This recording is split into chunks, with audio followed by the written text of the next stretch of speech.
तो एपिसोड 8 की स्टार्टिंग में हमें दिखाया जाता है जिन्नन सिटी की सड़कों को, जहाँ से जो हमारा मेन कैरेक्टर है वो जा रहा होता है। उसके बाद हमें दिखाया जाता है जो मेन कैरेक्टर है डेनन है, वो बोलता है कि ये तो सही है, चलो अब मैं वहाँ से आ चुका हूँ तो मुझे अभी घर पे जाना चाहिए, वरना जो लीशु है वो मुझ पर बहुत ज़्यादा गुस्सा करेगी। तभी वो सामने एक जाती हुई लड़की को देखता है, वो बोलता है ये लड़की, और वो फिर उसके पीछे जाने लगता है। वो उसे कुछ याद आने लगता है और बोलता है शायद इस लड़की को मैंने कहीं पहले देखा है, और वो उसके पीछे है वो करने लगता है।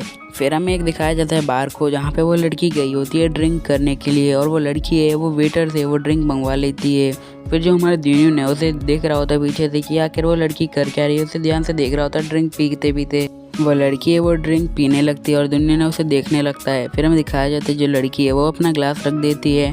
फिर हमें उस लड़की को अच्छे से दिखाया जाता है। वो जो लड़की है वो काफ़ी ज़्यादा अच्छी दिख रही होती है, उसका ग्लास है वो खाली हो चुका होता है। फिर वो कुछ बंदे वहाँ पे आ जाते हैं, बोलते क्या हुआ, अगर तुम्हें ड्रिंक खरीद नहीं पा रही हो तो मैं तुम्हारे लिए खरीद के तुम्हें दे सकता हूँ अगर तुम चाहो तो। बंदे अजीब सी बातें करने लगते हैं। फिर वो लड़की है उसे गुस्सा आ जाता है और वो बोलती है कि अगर तुम्हारे में हिम्मत है तो यहाँ से चले जाओ, वरना मैं तुम्हें छोड़ूंगी नहीं। वो बंदे वो वहीं पे जाके बैठ जाते हैं और बोलते हैं ये लड़की तो काफ़ी ज़्यादा सुंदर है, क्या तुम्हें नहीं लगता मैं तो इसे पसंद करने लगा पहली बार। वो लड़की उन बंदों की तरफ अपना जूस फेंक देती है और बोलती है कि तुम्हारी हिम्मत कैसे हुई, मैंने तुम्हें बोला था यहाँ से चले जाओ, आखिर तुम हो कौन। उस बंदे के ऊपर पूरा जूस आ जाता है और फिर वो चिल्लाने लगता है, बोलता है तुम्हारी हिम्मत कैसे हुई। लड़का है वो उसे गालियाँ देने लगता है, बट जो लड़की है वो उस पर बिल्कुल भी ध्यान नहीं दे रही होती है। फिर जो लड़का है वो आके उसका हाथ पकड़ लेता है।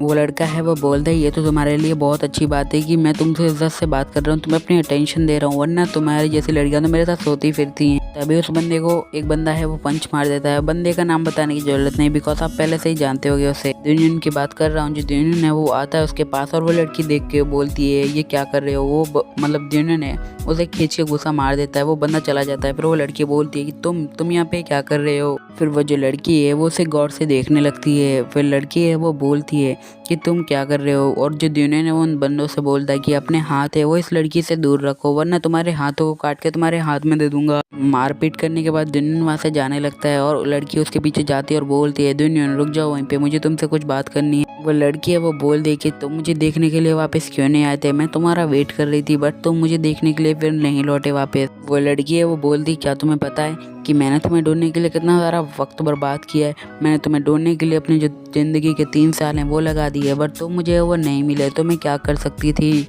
डेनन है वो उसकी बात पे बिल्कुल भी ध्यान नहीं दे रहा होता है, वो चले जा रहा होता है। वो लड़की है वो बोलती है तुम्हें क्या मतलब। लड़की है वो बोलती मुझे नहीं पता था तुम कहाँ गए हो, मैंने तुम्हें ढूंढने की बहुत कोशिश की, बट इस दौरान मेरे जो पेरेंट्स थे उन्होंने मेरी शादी वो किसी और बंदे से तय कर दी, वो नहीं चाहती थी कि मैं ऐसे ही रहूं।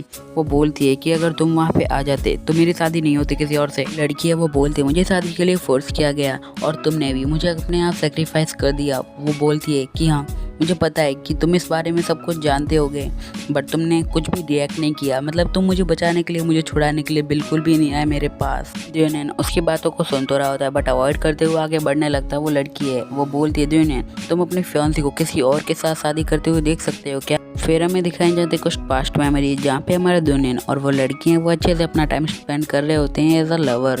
दुनियन ने वो उसके मतलब उसकी जो गर्लफ्रेंड है उसको परेशान करने वाले को मतलब बिल्कुल नहीं छोड़ता था, वो उन्हें पीट डालता, वो भी गंदा वाला। वो बंदों को बहुत बुरी तरीके से पीटता था। फिर हमें दिखाया जाता है कि फिर जो दुनियन है वो बोलता है युनकियान मुझे पता है कि तुम क्या कहना चाहती हो, बट जो तुम जिस दुनियन को जानती थी वो मतलब 3 साल पहले ही मर चुका है, उसका कोई पास्ट नहीं बचा है। क्योयान है वो बोलती है अगर तुम फिर से वैसे मतलब बदल गए हो तो तुमने मुझे उन बंदों से क्यों बचाया, क्या तुम अभी मुझे नहीं चाहते, ये बात मुझे असली में बताओ। वो लड़की है मतलब जो क्योयान है वो बोलती है कि जो मिस लॉर्ड है और जो मिस लेडी है वो तुमसे मिलना चाहती है, मतलब तुम्हें देखना चाहती। फिर कुछ बंदे आ जाते हैं और वो क्योयान से बोलते हैं कि ये लड़की चल हमारे साथ चलो, मतलब वो उसके बॉडीगार्ड होते, बोलते हैं कि चलिए आप यहाँ। वो बंदे हैं वो बोलते हैं कि मैम आपको यहाँ से चलना होगा वरना रूमर्स बनने चालू हो जाएंगे कि आप किसी और लड़के के साथ रह रही हैं जबकि आप एंगेजमेंट हो चुकी है। वो बोलते हैं कि मैम आप हमारे साथ चलिए। क्योयान है वो बोलती कि चले जाओ यहाँ से, मैं तुम्हारी शिकायत अपने डैड से करूँगी और मैं तुम्हारे उस मालिक से शादी नहीं करना चाहती, ये मेरी मर्जी है पर्सनल। जो बंदा होता है वो उसका हाथ पकड़ लेता है और फिर वो बोलता है कि आप हमारे मालिक की बेइज्जती नहीं कर सकती। और वो लड़की मतलब जो क्यूआन है वो बोलती है कि तुम्हारी हिम्मत कैसे हुई मेरा हाथ पकड़ने की। जिन्होंने वो बोलता है कि देखो भाई मुझे तुम्हारी कार है वो नहीं दिख रही है, अगर तुम्हें ले जाना है तो भाई तुम्हें कार में ले जाना होगा, ऐसे तुम उसे पैदल चलवा के नहीं ले जा सकते हो। जिन्होंने वो लोगों की कार के पास जाता है, उसकी कार पे एक मतलब ज़बरदस्त सा हाथ मार देता है और जो कार है वो एकदम उसके चारों टायर है वो बाहर निकल आते हैं और जो कार है वो टूट जाती है। फिर सभी बंदे बोलते कि भाई तूने ये क्या किया, हम तो इसे लेके जा रहे थे कार में।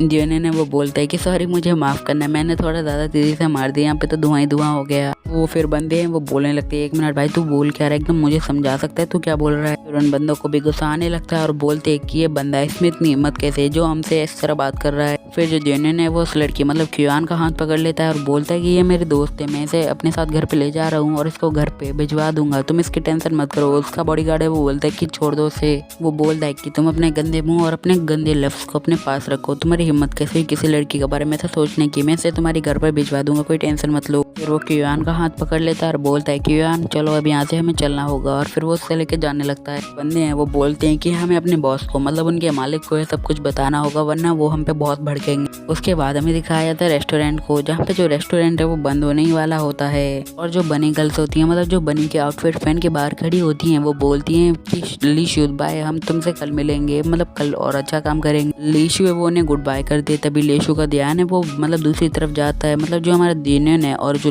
क्यूआन है वहाँ से आ रही होती हैं। दिनन है वो एक टैक्सी में से आ रहा होता है, मतलब नीचे उतर जाता है और जो क्यूआन भी उसके साथ होती है। जो क्यूआन है वो बोलती कि तुम तो मुझे अंदर भी बुला सकते हो थोड़ा बहुत बैठने के लिए आराम करने के लिए, बट तुम मुझे नहीं बुला रहे। तो जो हमारे दिनन है बोलता है अगर तुम घर पे लेट जाओगे तो तुम्हारे मॉम डैड परेशान हो जाएंगे। क्यूआन है वो बोलती है तुमने भी यांग चंग के आदमियों को बहुत बुरी तरीके से मारा है, अब तुम किस बात के लिए परेशान हो। क्यूआन है वो बोलती है क्या तुम्हें ऐसा लगता है जो यांग चेन है वो तुम्हारे लिए मुसीबत खड़ी करेगा या करेगी। तभी जो हमारी लीशु है वो बाहर आती है और बोलती है जिन तुम आ गए, क्या तुम ठीक हो, मतलब तुम्हें कुछ हुआ तो नहीं ना। जिन उसे देखता है और बोलता है लीशु, और जो लीशु बोलती है क्या हुआ, तुम्हें ज़्यादा प्रॉब्लम तो नहीं हुई ना पुलिस स्टेशन में। तो जो हमारे जिन बोलता है कि नहीं सब कुछ सॉल्व हो चुका और मुझे छोड़ दिया गया है। फिर अचानक से वो लीशु की नज़र है वो उस पर चली जाती है, मतलब जो क्यूआन पे है वो चली जाती है और उसे देख के शौक होती है कि जो जिन दूसरी लड़की के साथ यहाँ पे आया है। क्यूआन है वो भी उसे देखने लगती है कि ये जिन तो दो लड़कियों के साथ खेलने पे उतर आया है। लीशु और जो क्यूआन है वो एक दोनों को घूर घूर के देखने लगते हैं और जिन्होंने वो बोलता है कि अब मैं क्या करूँ, इन दोनों को कैसे इंट्रोड्यूस करवाऊँ। फिर हमें दिखाया जाता है दूसरी जगह का सीन, मतलब जो रेस्टोरेंट का सीन है वो पलट जाता है। फिर हमें दिखाया जाता है एक जंगल का सीन जहाँ से एक बंदा है या फिर गर्ल बंदी है वो तेज तेज दौड़ दौड़ के कहीं पे जा रही होती है। कुछ बंदे वो उसका पीछा करते हैं और बोलते हैं लॉर्ड मल्टीफेस सुप्रीम फॉक्स वहीं पे रुक जाओ, मुझे तुमसे कुछ बात करनी है जल्दी से। फिर जो वो बंदे हैं वो अपने अपने हाथ में तलवारें उठा लेते हैं और जो उस बंदी के ऊपर मारने चले जाते हैं। जो बंदी है वो भी उसे इजीली डॉच कर देती है और उसे मतलब बोलती है कि तुम बंदे हो, मुझे लगता है तुम काफ़ी ज़्यादा घमंडी हो गए हो, तुम्हें क्या लगता है तुम मुझे इतनी इजीली पकड़ के यहाँ से ले जा सकते हो, तुम तो बचने वाले नहीं हो। फिर से हमें दिखाया जाता है लीशु के रेस्टोरेंट का सीन जहाँ पे जो हमारी योय होती है वो बोलती है कि जीजा जी आपका यहाँ पे स्वागत है। और फिर वो बोलती है कि ये दीदी कौन है, क्या आप मुझे बता सकती हैं। मतलब जो योय है वो उसे देख के थोड़ी हैरान हो गई होती कि जिन दूसरी लड़की के साथ आया है। क्यूआन है वो बोलती है जीजा जी कहा है इसने अभी, क्या सच में। और वो जो हमारी लीशु बोलती है कि नहीं इसकी बात को नज़रअंदाज करो, ये तो सिर्फ एक बच्ची है, इसकी बातों पे इतना ध्यान देने की ज़रूरत नहीं। क्यूआन है वो बोलती कि इसकी चिंता करने की कोई ज़रूरत नहीं, मैं तो बस उसकी एक दोस्त हूँ दुनियन की, तो कोई चिंता नहीं। लीशु वो दुनियन और उन दोनों से बोलती है कि अगर तुम्हें भूख लगी हो तो मैं तुम्हारे लिए अभी भी खाना प्रिपेयर कर देती हूँ, अगर तुम खाना चाहो तो यहाँ पे खा के जा सकती हो। और जो हमारी क्यूआन है वो बोलती है कि नहीं मुझे घर जाना होगा, मेरे पेरेंट्स है वो मेरा वेट कर रहे होंगे।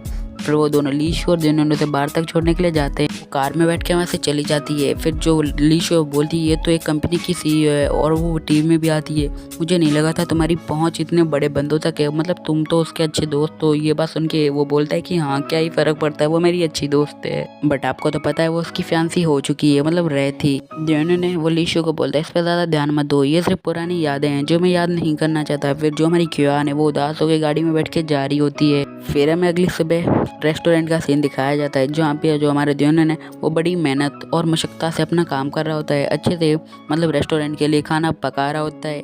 जिन्होंने वो कुकिंग में थोड़ा अच्छा होता है, वो एकदम प्रोफेशनल्स की तरह खाना बना रहा होता है। वहाँ पे जानने के वहाँ से बर्तन लेके जा रहा होता है, तभी जो जिन्होंने बोलता है कि मैंने कितना अच्छे से खाना बनाया है। ये सब देख के तो उसकी फट जाती है। जानने बोलता है कि भाई मुझे लगा था ये मेरी तरह मतलब इसको कुछ बनाने नहीं आता, बट ये तो कुकिंग में मुझसे ज़्यादा मतलब लीशु से भी ज़्यादा मतलब पहुंची हुई चीज़ लग रहा है मुझे। लीशु जैनिंग को ऐसे देखते हुए बोलती क्या हुआ जैनिंग, तो वो बोलता है कि नहीं मैं थोड़ा उदास हो गया हूँ। फिर वो जैनिंग है वो बोलता है कि आप रुकिए, मैं ये डस्टबिन में कचरा डाल के आ जाता हूँ मैनेजर। तो जो हमारी लीशियो बोलती है कि तुम्हारे थैंक यू, तुम डाल के आ जाओ। जैनिंग है वो डस्टबिन में है वो कचरा डाल देता है और वो बोलता है कि चलो मेरा काम तो ख़त्म हो गया, अब मुझे अंदर जाना चाहिए। तभी जैनिंग की नज़र है वो नीचे कहीं पड़ जाती है और बोलता है ये क्या है भाई। जैनिंग है वो देखता है कि नीचे एक बंदा है वो अचानक से बेहोश होकर गिर चुका होता है। जैनिंग है वो घबरा जाता है और बोलता है कि अब तो मुझे कुछ करना होगा, और वो उससे अंदर ले जाने लगता है। जो लीशु है वो देखती है कि जैनिंग अंदर आ रहा होता है तो बोलती है जैनिंग ये क्या है। जैनिंग है वो बोलता है कि मैनेजर, मैंने इसे बाहर से जाते हुए देख रहा था और वो अचानक से गिर पड़ा, मुझे लगता है ये मर गया है या फिर तो ये मरने वाला है, आप इसे देख लीजिए। लीशु है वो भी थोड़ी घबरा जाती है और बोलती है कि ऐसा करो जल्दी से एक टेबल को खाली करो, उसके ऊपर इसको लेटा दो जल्दी से।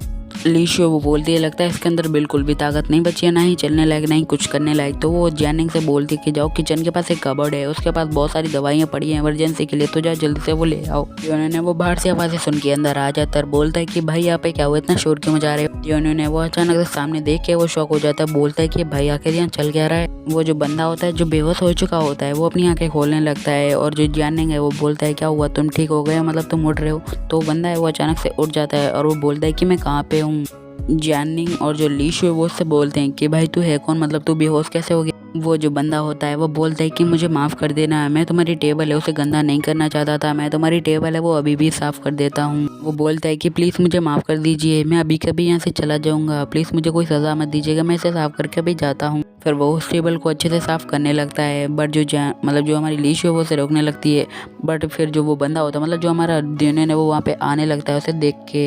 ड्यूनियन है वो बोलता है कि 6 सीनियर ब्रदर वो यहाँ पे क्या कर रहे हैं, मतलब उनके यहाँ आने का कोई तो रीज़न होगा, वो ऐसे ही नहीं आ गए हो। ड्यूनियन है वो उनके बहुत ज़्यादा करीब आ जाता है, बट उस बंदा अभी भी चक्कर खा रहा होता है इसलिए उसको ध्यान नहीं दे रहा होता। फिर वो बोलता है क्या तुम, फिर इसी के साथ एपिसोड खत्म हो जाता है। मैं बोलता नहीं हूँ तो आप करते भी नहीं है भाई लोग, यार चैनल को सब्सक्राइब कर लो, अब मैं बहुत ज़्यादा करीब हूँ 9K के, सो करवा दो। और नेक्स्ट एपिसोड है वो अच्छा होगा, सो देखते रहिए।